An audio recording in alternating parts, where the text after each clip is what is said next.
$2.5 billion for the new expansion of air travel in San Antonio. Construction now underway on a $250 million development. $320 million mixed-use community project off of UTSA Boulevard and I-10. San Antonio is about to change like you've never seen before. We're talking about $8 billion worth of projects that are completely reshaping our city.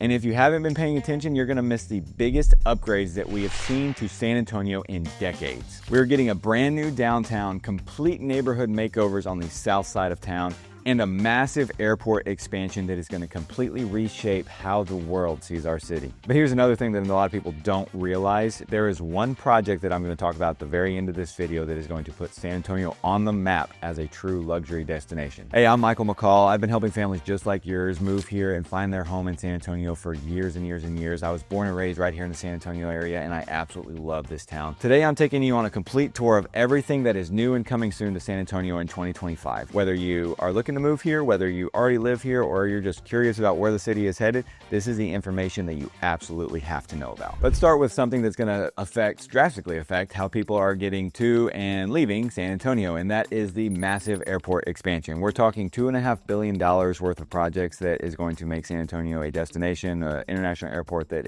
rivals a lot of the other big cities around Texas, and it's already happening. The centerpiece is going to be an 850,000 square foot terminal with 17 new gates, much more modern food options, and a new kind of revamped international check-in option as well. And then there's also going to be a new ground transportation system that's going to help getting around this new revamped airport a lot easier. Here's part of the timeline that you need to know about. So the ground loading facility with a few new gates is going to be open by late 2025, and the new Terminal C actually broke ground back in December, and that's expected to be done by like around 2028 sometime. So when it comes to putting this in perspective of how big of an expansion this really is, currently the San Antonio airport handles about 10 million passengers per year. By 2030, that's going to increase to 13 million. By 2040, it's going to increase to 16 million.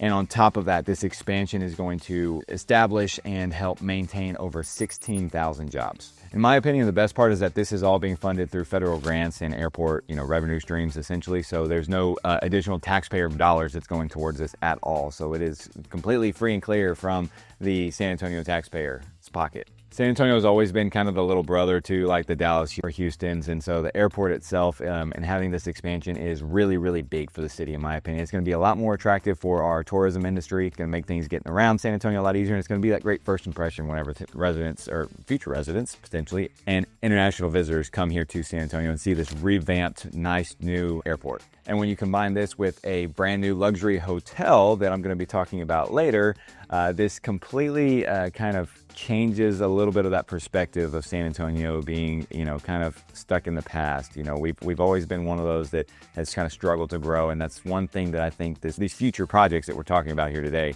are really going to change for San Antonio. And this is just the beginning. Just wait until we talk about what they're going to be doing to San Antonio's most famous landmark. If you've been around San Antonio lately, you've noticed that the Alamo Plaza is currently getting some renovations done, and you've heard lots of talks about it. So the big renovation is completely going to overhaul that Alamo Plaza area. They've completely shut down that street that used to drive. You'd be able to drive right in front of the Alamo. No longer can you do that. Strictly walking traffic only. You got to park a little bit ways away and get to it. But this is just the beginning of what they're doing to the Alamo. This $550 million project that they're working on is going to do a lot to kind of reshape that whole area over there. So like I said, they cut off that road already. They're adding in these big blocks, these bollards they call them, to keep any vehicle traffic from getting onto Alamo Plaza, which is a huge safety thing for all the tourists that are around there. You also have a lot more like a sculpture trail. There's going to be this water feature that actually connects the Alamo Plaza to the Riverwalk itself as well. And of course, a bunch more landscaping and things like that too. So the big project they're working on here is called the Paseo. So that is scheduled to start construction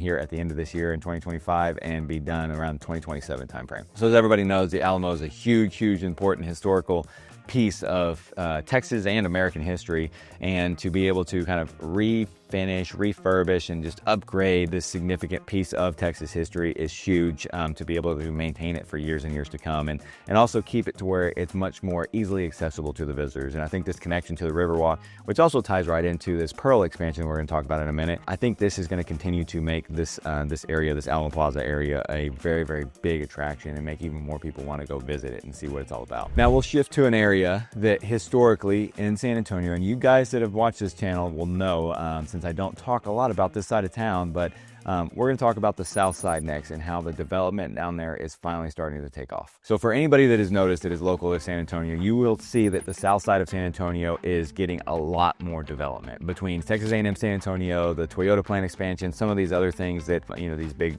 manufacturing facilities that are coming up. But you also get a lot of these residential neighborhoods. So Vita, for one, is going right there by Texas A&M San Antonio, and it has some of the best builders in San Antonio. So again, for you guys that have been paying attention, South Side of San Antonio is a very, very affordable, low-priced area, right? The builders that have built down there, the homes have always been very affordable, below the median price point in a lot of ways.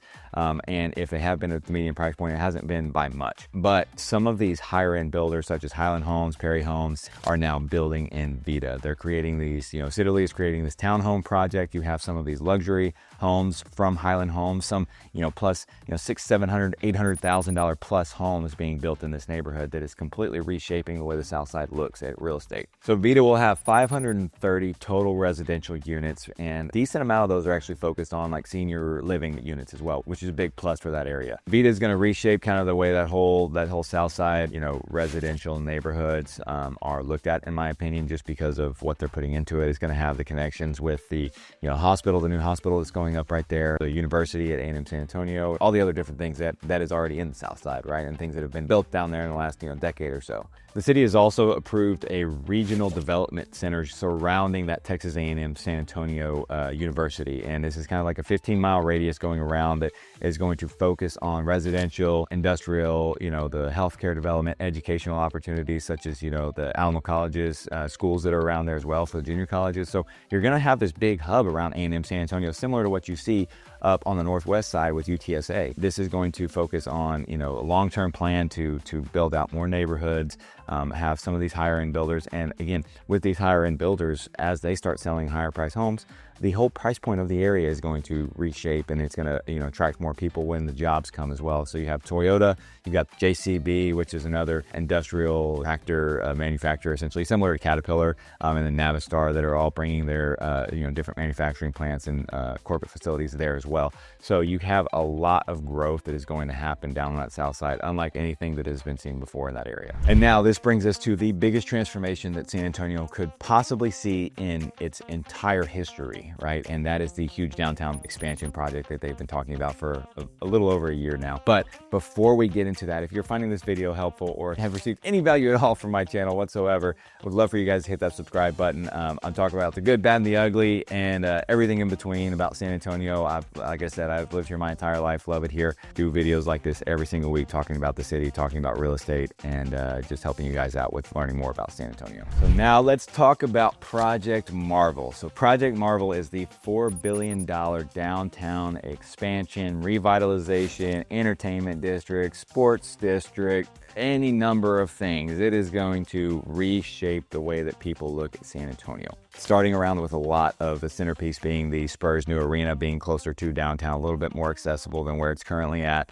You're talking about a expansion of the Henry B. Gonzalez Convention Center, a new convention center hotel. They're even talking about this land bridge that's going to go over the highway, basically from downtown to the Alamo Dome, and just be this big, vast, sprawling, connected area. You're talking about a new baseball stadium that's going to be going down there for the San Antonio Missions, and that's completely separate from this in general. Actually, that's going to happen. That's actually starting a lot sooner than this one can happen. And they're also talking about renovating the old federal courthouse to make it a music venue, which is a very interesting idea in my opinion. And overall, this is just going to, again, completely revitalize and revamp the San Antonio downtown area that, in my opinion, has been kind of left behind compared to a lot of the other big cities in Texas when it comes to true entertainment and nightlife and just social activities, right? It's tourism, the Riverwalk's great, everything, but it is very historic. You know, you come here for the history, you come here for nostalgia of it all in a way. And this is going to modernize that downtown San Antonio area unlike anything that we've ever seen. And there's a lot of moving pieces in this. In April, the Spurs actually signed a memorandum of understanding that they are proceeding with the plans to push this forward, right? Because this is a big deal for the city, and the Spurs are the centerpiece for that. They're the ones with the money. They're going to be bringing the most revenue to this area because of all the people that go to the Spurs games and all the traffic that brings throughout the year.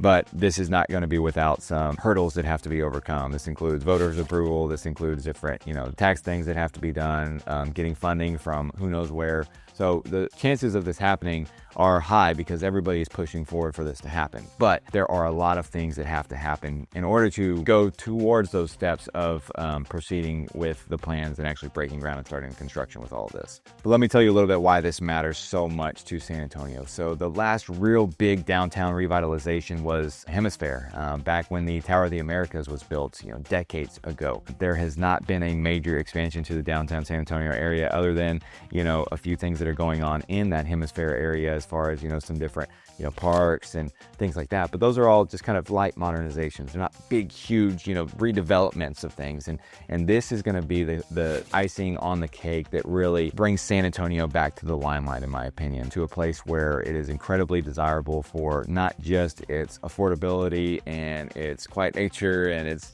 big city, but a small town feel kind of thing that I always talk about in this channel that I love so much about San Antonio. This is going to add another layer to San Antonio that is unlike literally anything we've ever seen. The potential economic impact of this is obviously massive, and the jobs that would be coming along with this would be in the tens of thousands, if not even more than that long term, when you look at the branching effects of all of this from the centerpiece of downtown San Antonio.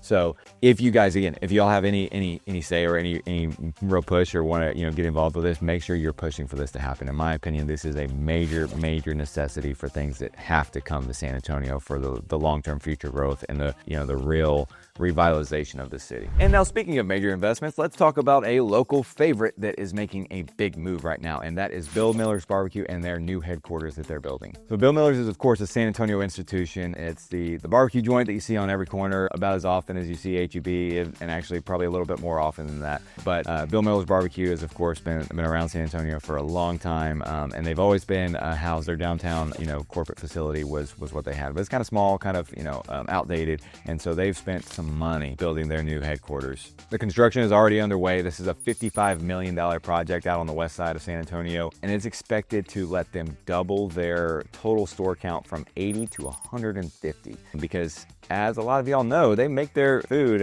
every day fresh. Like, it's not just sitting there over and over and over again. So they have to make all their food at this warehouse, take it to all their stores, and that's food for the day. So that's the beauty of barbecue, right? But this is going to be a big deal for the future of the company, and it's going to make the expansion a lot simpler, a lot easier once they get this fully operational and up and running. And speaking of Texas staples, let's talk about the Bernie Buc-ee's that has finally started construction. So after years of delay, literally, like, it's been a while, I believe they've finally broken ground on the Buc-ee's up in Bernie. Buc-ee's, for those of you who don't know, is the massive travel center and gas station convenience store that started over in the Houston area and is a literal tourist attraction to a lot of people. The closest one to San Antonio is over in New Braunfels. Not a far drive. It used to be, the one in New Braunfels actually was their world record for the largest gas station in the entire world, literally, for a while before it got unseated by another Buc-ee's in another state.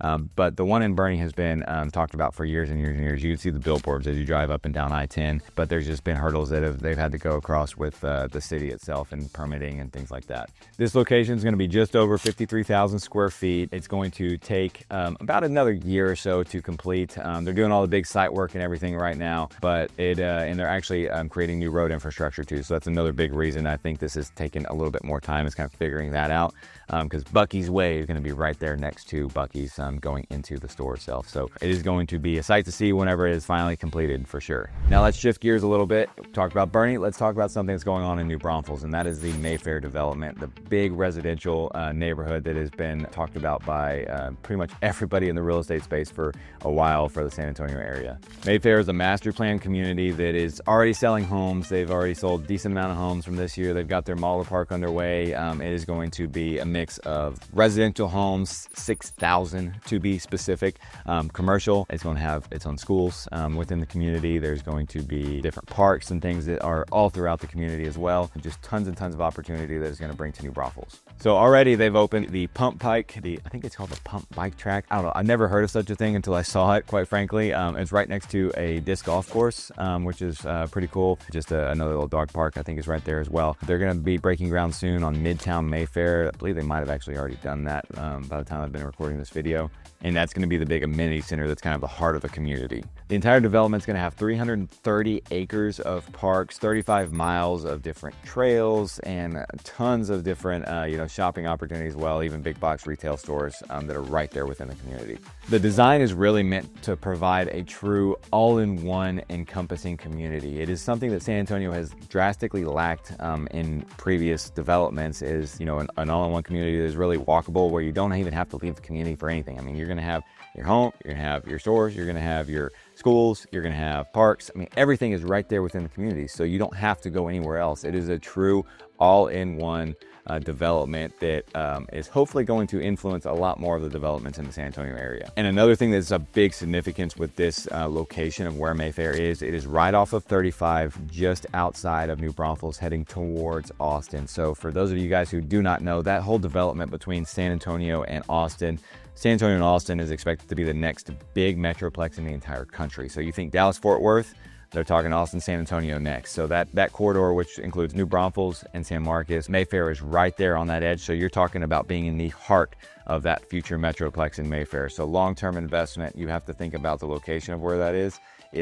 huge. When you talk about San Antonio, you talk about the Riverwalk, but you also talk about the Pearl Brewery. So the Pearl District expansion is happening. All the details are still coming to play, but the Pearl District, Pearl Brewery area is expected to double in size by 2026. We're talking about residential, new apartments, new travel spots, a new 166-room hotel. We're talking about over 70,000 square feet of fresh retail and dining space to add on to what is already there at the Pearl. And we're talking about more ways to kind of interconnect all of downtown San Antonio with the Riverwalk, where you have new bridges, new pedestrian access points from the Pearl to get onto the Riverwalk specifically. The Pearl is a huge cultural spot. It's a great spot to just go hang out. If you go there, even on an afternoon during the weekdays, right, you're going to see kids running around everywhere playing in the splash pads over there, people walking their dogs and having picnics out there in the little courtyard area. And it is just a true spectacle to see the true cultural aspects of San Antonio kind of thriving there in that Pearl District area. Some of the best restaurants, such as Cured down there in the Pearl District, multiple others as well. But that one is, I'm biased to that one. I do like that one quite a bit. With these apartments here and the other apartments that are already existing in this area as well, if you're looking for a walkable area where you can just hop down, you've got a full all-in-one place that you want to be and live your life, the Pearl District is a huge, huge place to consider.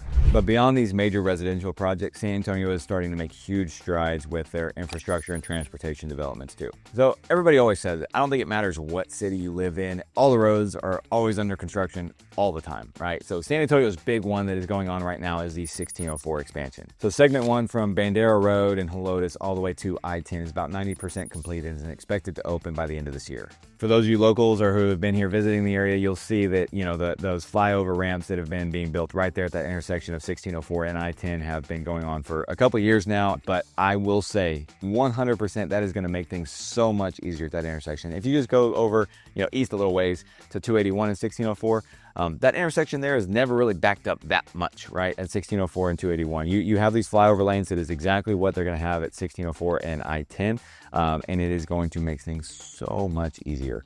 They've already opened one of those flyover ramps, but you're going to have a few others that are starting to be open here in the next few months. And again, as the year progresses, we should start to see a vast majority of those begin to be open by the end of this year. The I-10 East and Loop 410 intersection is also getting revamped, a $450 million revitalization, adding flyover lanes there as well. Tons of construction that is definitely needed for that growing south side of San Antonio, right there at that intersection. Essentially what you can see as the common thread here is it's replacing all of these outdated clover leaf type intersections to create a true flyover lane system that makes transferring from 410 I-10 to 1604 wherever much easier and much more seamless for all the people that are traveling and all the people that are moving here to San Antonio. Another much more smaller scale revitalization and upgrade is the South Alamo Street project. So that's going to actually directly affect the Project Marvel that I mentioned earlier, right? So they're doing, upgraded sidewalks, upgraded drainage, and it's going to be basically from Market Street to Cesar Chavez, that whole area in between there. Over on the northwest side, Prue Road is finally expected to be done. They're adding bike lanes, sidewalks, and just making that road there a lot more easily accessible and easily drivable for all the pedestrians, traffic, and motorists alike. But getting around is just part of the story. San Antonio is also adding a ton of new parks and cultural additions that will make this city even more green compared to what it was before, even though it already was pretty green before. Lots of good parks in San Antonio already. The San Pedro Creek Cultural Park will be opening towards the end of this year, which basically spans from Alamo Street to Apache Creek. Essentially, this is a pretty big deal as well. It's been going on for a while already, but they're expecting, from the reports that I've seen, this to add into a potential $1.5 billion impact to downtown San Antonio. You also have the Hemisphere Civic Park Phase 2, which is scheduled to open soon. The big purpose of this was definitely to connect Hemisphere to downtown's busiest pedestrian areas and make it a lot more accessible to most people.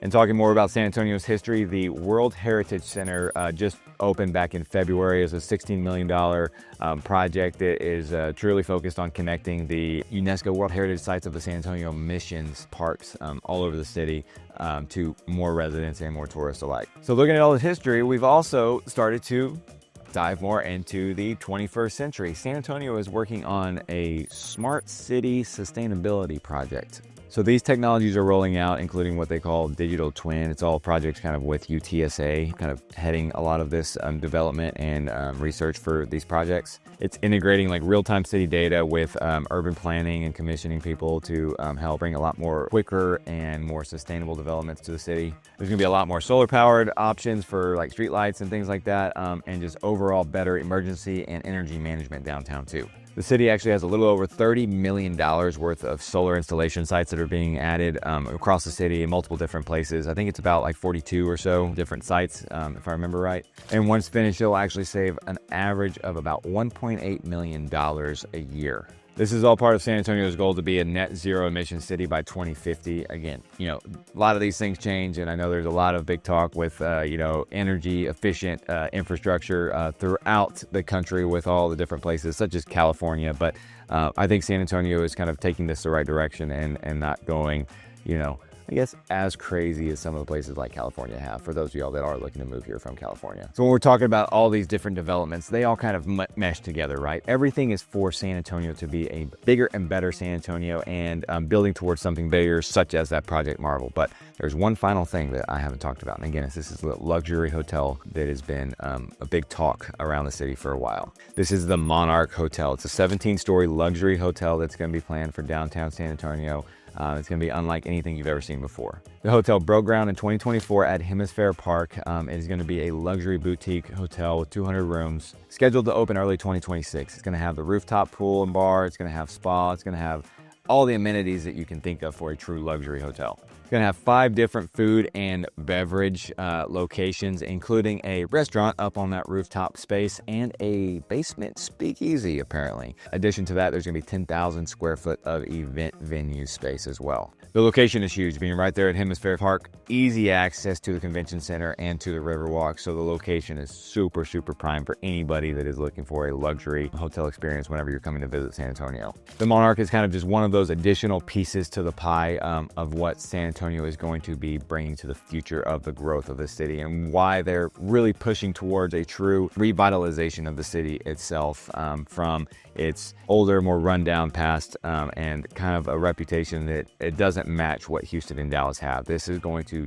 spark change in that for years and years and years to come. Overall, what does this mean for you as an investment in your city or your future city if you're thinking about moving here? You're looking at all of these developments on a long-term play. think about this as somebody that is investing long-term, and so, which is what everybody, in my opinion, should be investing towards, right? Whether it's your family's future, your own personal future, or your company's future, whatever it is. Look at the money that San Antonio is putting towards. We're talking about $8 billion worth of projects that we just talked about today, and that's not everything that is included. I mean, there is so much more that I can't even speak of in San Antonio, things that are, under wraps that haven't been talked about yet, that are going to be even bigger than some of the things we've already talked about, to growth within the, San Antonio-Austin corridor, right? Like New Braunfels, like Mayfair, like we talked about. So you look at investing in some of these places like this and what the growth potential could be. So think about the Southside, historically a very low price place, still a very affordable place to get into. You can buy some of these higher quality homes like a Highland Perry home, Sitterly home, for a relatively great price compared to a lot of the other areas around the city, that really gives way to a lot of future growth in those areas and future price appreciation, of course, too. But overall, when we look at it, you're talking about new amenities, new growth, massive growth, especially to downtown San Antonio, that is going to just spread out like wildfire. The south side growth around A&M San Antonio and the hub that that's going to create on a different part of town that nobody has ever really touched before, and how big of a deal it's going to be for that area, to the places like New Braunfels and Bernie that are getting a lot of these other developments that have historically been a lot higher developed areas, especially looking at New Braunfels compared to like a Southside San Antonio. But the future is bright for these areas. I 100% believe that. As a realtor here in the San Antonio area, it's a big thing for me to talk to you guys, especially if you're even considering moving here and investing in San Antonio, what your possibility could be for your investment. And with that, of course, if you have any questions whatsoever about buying or selling, if you're local here to San Antonio, my information is all down in that description below. You can reach out to me at that phone number, that email that's there. You can schedule a call, whatever is easiest for you guys. I try to make it myself as accessible as possible for whatever questions that you may have. And again, don't forget, I've lived here my entire life. I know this area like the back of my hand. So whether you're looking to move here in 2 days or if it's 2 years from now, would love for you guys to reach out so that we can kind of start those conversations. And if you guys are thinking of moving here and you're curious about what some of the top suburbs are in the San Antonio area, take a look at this video right here where I break down all the best and worst suburbs with some grains of salt there, and not including every single one of them, but talk a lot about the suburbs of San Antonio right there in that video. And until the next one, guys, we'll see you there.